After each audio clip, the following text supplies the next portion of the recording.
gang, how y'all doing? It's time to continue with our AP Chapter 2, talking about cells. And we're going to talk about what happens when cells get together. We call it tissues, okay? So again, your tissue is a similar group of cells that work together, usually to perform a common function. And again, there's four, usually classified into four types, nerve, muscle, connective, and epithelial cells. Okay, epithelial usually meaning something that's either covering part of the skin or part of the digestive tract that it's in. All right, so epithelial cells cover all the external surfaces of the body, and it lines the hollow organs, okay? So, again, it forms a basement membrane. So the non-cellular layer that secures the outer lying tissues, most epithelial tissues have a basement membrane. Think about your scalp, that has a basement membrane to it. Your epithelial, again, there's several types of classifications. I would probably know the ones that are on the screen right now. Squamous, which are usually flat sheets, usually your skin. Cuboidal is a round or square-shaped cells. And columnar is rows of tall, thin cells. Usually those are found in the digestive tract. So these are where we usually find the different parts of the structures of the different types of cells. I would simple squamous again would be an example of again your air sac, very thin layers of cell to allow diffusion to go through them, versus like your stratified squamous epithelium, which is your protective layers of your skin or different cavities. So again, to put that, and then so it's probably easier to show you what these look like. As far as again, depending on how much you want to get through the, again, these would be an example of we don't really want things to get through those, but again, these guys right here, we do want them to get through. We want materials to get through those, okay? And then these usually have to do with a specialized output or a specialized structure in which it needs to do. So again, your simple epithelium is usually a single layer of cells. Your stratified is usually more than one layer of cells. And then your pseudostratified, they have varying heights of which allows things to get to the surface easily while not letting other things to the surface as easy. Okay? And then your transitional epithelium is usually cells will either have a cuboidal or squamous, and when the organs are stretched. Okay? So again, it allows them to essentially make a movement type tissue that allows for movement or bending or turning. Connective tissues, again, these are bind other tissues together. Yes, your skin is technically connective tissue. Your adipose tissue, fat, scar tissue, again, this is a protective tissue. Bone and cartilage are all connective tissues, okay? So again, they usually have a dense outer layer to them. So again, your collagen fibers, again, they're usually very stretchy. Your elastics are obviously stretchy. And then, again, they will hold on to those certain areas. Again, stretch is the key thing there. Connective tissues have many types of cells and extracellular fibers in a syrup and a ground substance. Remember that dense connective tissues, many collagen fibers appear there.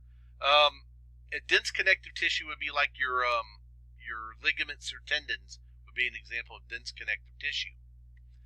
Loose connective tissue, that would be, again, areolar tissues, adipose tissues. Just underneath the skin is a loose connective tissue. Okay? Supportive connective tissue, again, less diverse.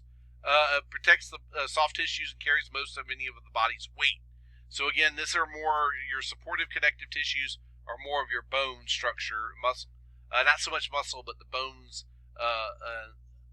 that type of tissue. So again, cartilages are another type of supportive connective tissue. And again, usually cartilage connects, it forms like a cushion, usually on bone ends as well. Blood is technically a fluid connective tissue.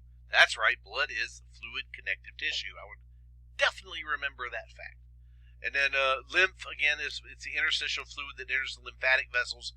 This is usually fluid that's being recollected that has seeped out into the body and then it's reintroduced just before you get to the heart in the lymphatic ducts.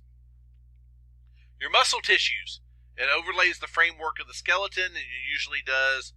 It usually depends on the function as to what it is, striated or non-striated, and usually your striated, by the way, is your voluntary tissue, but they split it up into both structure and function. The three types of muscle tissue is striated, which is usually your muscle, the non-striated or smooth muscle. These are usually found in your GI tract that does slow movement, okay? And it's usually involuntary control, okay? Striated is usually voluntarily controlled. Your involuntary control, again, usually not able to consciously do it. Now, your heart technically isn't involuntary, but it can be changed to a certain degree through your knowledge of it and how to control it. And I'm saying that, but most of the time, your GI tract and your cardiac muscle is all involuntarily controlled.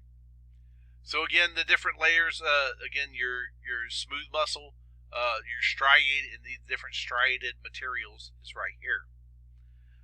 Again, skeletal muscle, cardiac muscle, smooth muscle are the three different types of muscle. We just talked about those.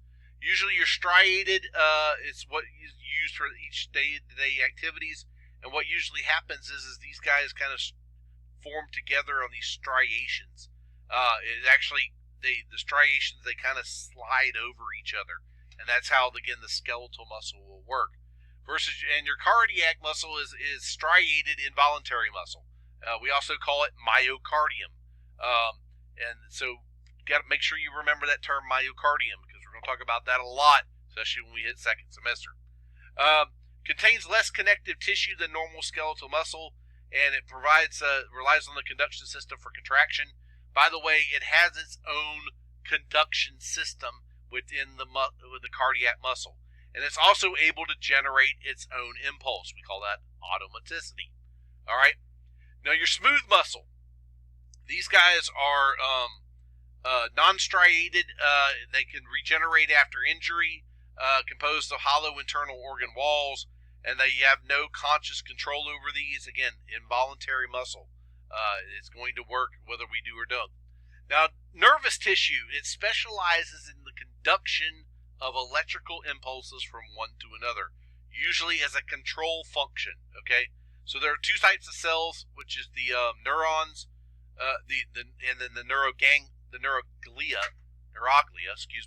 Neuroglia are the glial cells, and these are usually within the brain itself.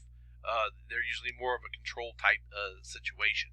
The nervous tissue is the brain, spinal cord, peripheral nerves, and your peripheral nerves, again, are all the nerves that extend from the brain and spinal cord. Okay, so remember, central nervous system, brain, spinal cord, and then your peripheral nerves. And by the way, your cranial nerves kind of fall in kind of its own little thing. It's technically part of the autonomic nervous, or the central nervous system. Your cranial nerves are considered that. Your neurons, the main conducting cells, and usually they have a dendrite and an axon. The dendrite, what receives the cell signal, and these are again our dendrites here. They're receiving impulses from other nerves.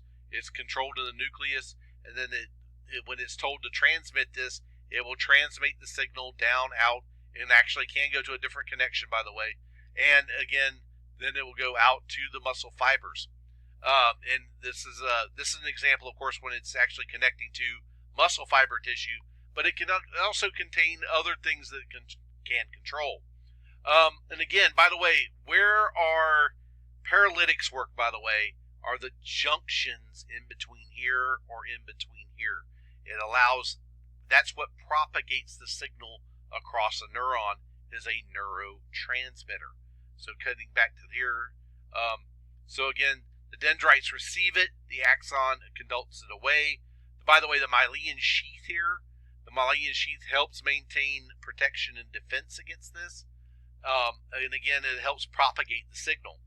Your diseases like myasthenia gravis, where they actually destroy this, or Kawasaki's disease, is where this myelin sheath actually gets damaged or worn away, so that you cannot, and it doesn't help propagate the signal across. Eventually destroys the neuron. All right, we're going to hold up there, and we're going to talk about the organs and finish up the chapter on the next one.